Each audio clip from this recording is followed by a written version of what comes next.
Mesdames, Messieurs, bonsoir, bienvenue en ce 2 janvier. Toute l'équipe de TV Tour Val-de-Loire et moi vous souhaitons une bonne et agréable année 2012. Nos meilleurs vœux pour cette nouvelle année qui commence. Ce soir dans le journal, nous reviendrons sur le feuilleton qui a animé la Touraine pendant ses vacances, celui de la Madoff Tourangelle, cette habitante de Benay dans l'ouest du département qui a arnaqué au moins une trentaine de victimes, souvent des proches.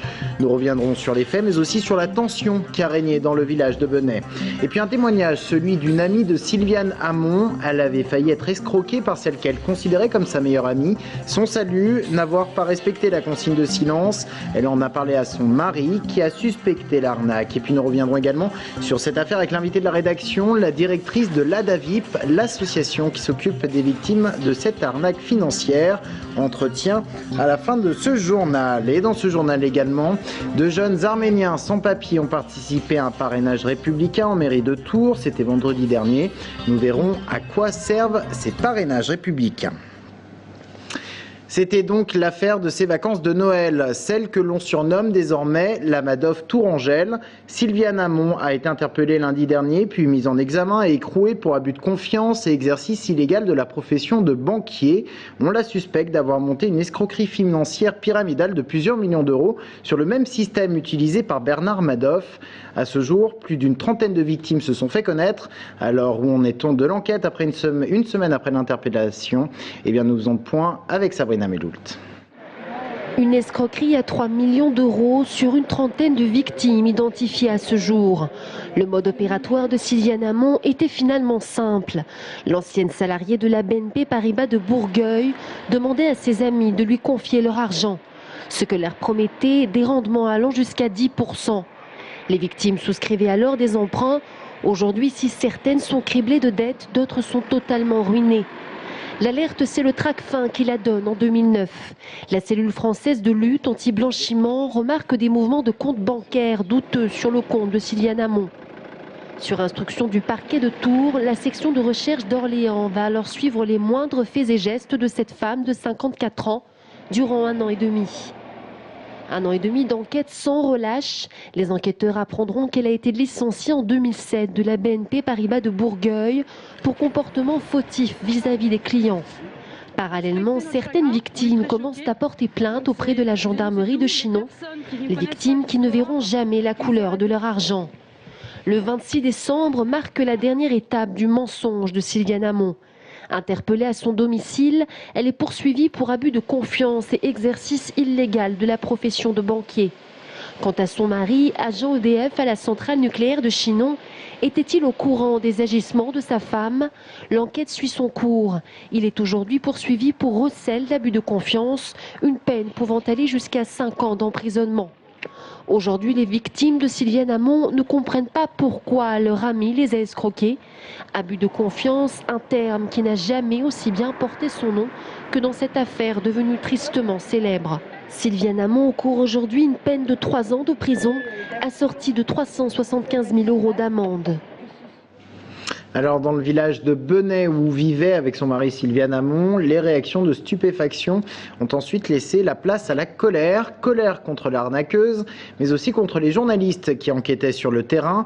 Bilan de cette semaine, une violente agression et un incendie très certainement criminel. Jérôme Alain. Décolle, arrête de nous faire chier dans le village.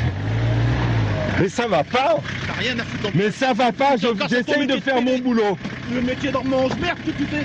Un métier de mange-merde que tu fais. Ah, c'est un métier de mange-merde. Qu'est-ce que tu veux? Donne-moi ton... Mais arrêtez. Mais ça va. La scène se passe vendredi dernier dans les rues de Benay. François Coulon, journaliste à Europe 1, vient recueillir quelques témoignages de riverains quand il se fait alpaguer par un habitant quelque peu énervé et violent. Quelques heures plus tôt, ce sont 2 caméramans de France 3 et TF1 qui ont eux aussi été pris à partie, ou en tout cas intimidés par une voiture fonçant sur les 2 journalistes reporters d'images, puis s'immobilisant à quelques mètres. Bref, toute la semaine dernière, la tension était vive à Benay. Les journalistes de toutes les rédactions nationales se sont fait l'écho de l'affaire Madoff du Chinonnais. Jeudi, 50 victimes présumées de l'escroquerie orchestrée par Sylviane Hamon étaient invitées à la gendarmerie de Chinon pour une réunion d'information. Et aussi pour témoigner. Respecter notre chagrin, on est très choqués. Donc excusez-nous, c'est tout. Les personnes qui ne connaissent pas l'histoire, qu'ils arrêtent de nous juger. Le lendemain, sur les coups de 9 h, la maison du couple Hamon prenait feu. D'origine vraisemblablement criminelle, les flammes ont endommagé tout le rez-de-chaussée avant qu'une vingtaine de pompiers maîtrisent l'incendie. L'escroquerie qui porterait sur un peu plus de 3 millions d'euros n'a en tout cas cessé de bouleverser la vie de la commune de Benay. La tension semble un peu retomber une semaine après l'arrestation de Sylviane Hamon. Place maintenant à la justice qui devra répondre à bon nombre d'interrogations. Pour le moment, restez sans réponse. Alors dans cette affaire, une trentaine de plaintes ont été déposées. Toutes les victimes auraient en commun d'avoir été arnaquées par Sylviane Hamon, qu'elle connaissait bien. Sylviane Hamon avait été conseillère municipale de Benay entre 2001 et 2008 et, on vous l'a dit, employée de la BNP de Bourgueil. Elle n'avait apparemment aucun scrupule, abusé de la confiance même de proches, de très proches. C'est le cas de cette femme que nous avons rencontrée, une amie de 15 ans. Elle a failli être escroquée par Sylviane Hamon. Voici son témoignage. Elle a préféré rester anonyme. Sur le coup, j'ai cru que c'était vraiment un avantage qu'elle avait via la BNP ou via une banque quelconque, quoi. Et qu'elle voulait m'en faire profiter personnellement parce que j'étais une copine, c'est ce que j'ai compris.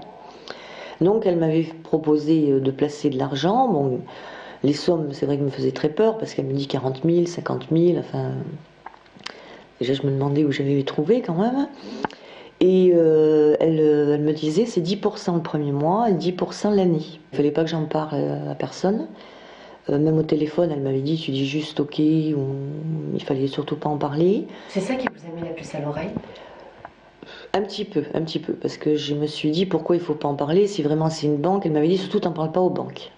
Propos recueillis par Sabrina Meloult. Voilà ce que l'on pouvait dire pour l'instant dans cette affaire. Dans le reste de l'actualité, une disparition inquiétante, celle d'un homme de 88 ans. Il est parti de son domicile de Ballon-Miré hier sur un coup de tête. Il était à bord d'une Renault Modus de couleur grise, immatriculée 776 XC37. L'homme mesure 1,60 m, il est dégarni et porte des lunettes. Toute personne ayant des informations concernant cette disparition est priée de se faire connaître auprès de la gendarmerie de Ballon-Miré. La population de la région Centre croît pour s'établir à un peu plus de 2 538 000 habitants. Ce sont les chiffres de l'INSEE en 2009. Ils ont été rendus publics en disant le nombre d'habitants en région Centre a cru de 4%. Hausse de 4,1% pour le Loir-et-Cher, de 6,2% pour l'Indre-et-Loire et même 7% pour l'aire urbaine de Tours qui regroupe 475 000 habitants sur les 588 de l'Indre-et-Loire. Alors au plus près, qu'est-ce que cela donne?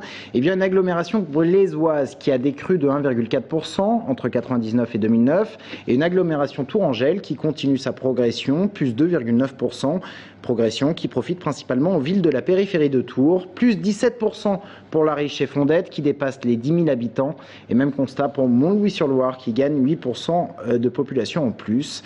Et puis enfin, le recensement 2012 va commencer, il sera conduit du 19 janvier au 25 février. En ce début d'année, on reparle des sans-papiers, cette fois-ci de cette initiative dont l'objectif est de mieux les protéger. Je parle des parrainages républicains. 2 jeunes Arméniens viennent d'en profiter. C'était la semaine dernière en mairie de Tours. Jérôme Alain a assisté à la cérémonie. Pas de trêve des confiseurs pour les défenseurs des sans-papiers d'Indre-et-Loire. Le réseau Éducation sans frontières et l'association Chrétiens Migrants ont organisé vendredi dernier un parrainage républicain en faveur de 2 Arméniens, Henrik et Aroutian Ovanisyan, 2 frères installés à Tours depuis 2008. Après un contrôle d'identité musclé début décembre et une semaine de détention au centre de rétention du Ménil-Amelot pour Aroutian, les associations de défense des sans-papiers ont souhaité réagir en manifestant leur solidarité envers la famille arménienne. C'est pas facile, c'est tous les jours stressant. On est inquiété, peur, on pense beaucoup. Ouais, mais il n'y a pas de choix, on doit aller jusqu'au bout. C'est un acte symbolique, mais hautement symbolique, car comme ça a été dit, ça place les personnes qui sont parrainées sous la protection des institutions républicaines. Donc c'est un acte fort pour des gens qui sont menacés d'être expulsés du territoire national. C'est donc un engagement de la part de la mairie, mais aussi un engagement des associations, des parrains et des marraines qui s'engagent à aider les parrainés dans leur démarche administrative, mais aussi dans leurs besoins matériels. Le réseau Éducation sans frontières d'Indre-et-Loire n'en est pas à son coup d'essai puisque déjà, le 14 décembre, d'autres parrainages républicains avaient eu lieu en mairie de Tours. Jean-Jacques Place, adjoint au maire en charge des sports, a soutenu l'action des associations et a souligné l'importance d'un tel acte de solidarité. Quant à Haroutian, il doit réintégrer ces prochains jours le lycée Albert Bayet, où il est scolarisé depuis le début de l'année. À peine les fêtes de Noël terminées, voilà, retour de clientèle dans les magasins, notamment dans les grandes enseignes. Destination, le service après-vente. Ils sont assez nombreux à rapporter leurs cadeaux pour les échanger. Ils sont ces cadeaux défectueux, en double, ou ils n'ont tout simplement pas été appréciés. Reportage, Jérôme Alain. On va procéder à un échange. Et puis on va l'essayer avant de partir. Ah oui, on va l'essayer, madame. Hein, comme je sais que vous êtes sérieux. Voilà, c'est ça. J'espère. À peine déballés, les cadeaux sont parfois retournés. Produits défectueux, cadeaux doublons, notices incompréhensibles. Bref, les raisons de retour sont multiples quelques jours après le passage du Père Noël. Père Noël a choisi un jeu et puis je sais pas, il était pas en état de marche, donc on est revenu l'échanger là où il a été pris. Donc on va faire un petit échange. Ça manque pas trop aux filles ? Ah ben si, les filles sont pas très contentes parce que le Père Noël a ramené beaucoup de jeux qui ne marchent pas. Donc on est obligé de refaire un tour sur la commune de Tours pour échanger tous ces jeux. Il n'y a aucune notice en français, une notice est en espagnol et le reste c'est en anglais. On est venu pour l'échanger parce qu'on parle ni espagnol ni anglais. Et même si dans ce magasin on enregistrait près de 3000 passages en caisse par jour en moyenne avant Noël, les retours sont somme toute peu nombreux, une petite cinquantaine par jour. Certains clients testent même le cadeau avant emballage pour mieux prévoir l'après-Noël. Les gens anticipent de plus en plus pour éviter le flux du gros retour, on va dire, le fameux 26. Donc dans l'ensemble, les gens anticipent et au final, ça se passe quand même très très correctement. La majeure partie des retours de cadeaux s'est faite entre Noël et le 1er de l'an. Restent maintenant de longues heures aux petits ou aux plus grands pour profiter pleinement de leurs nouveaux jouets, jusqu'à la nouvelle frénésie programmée pour l'année prochaine.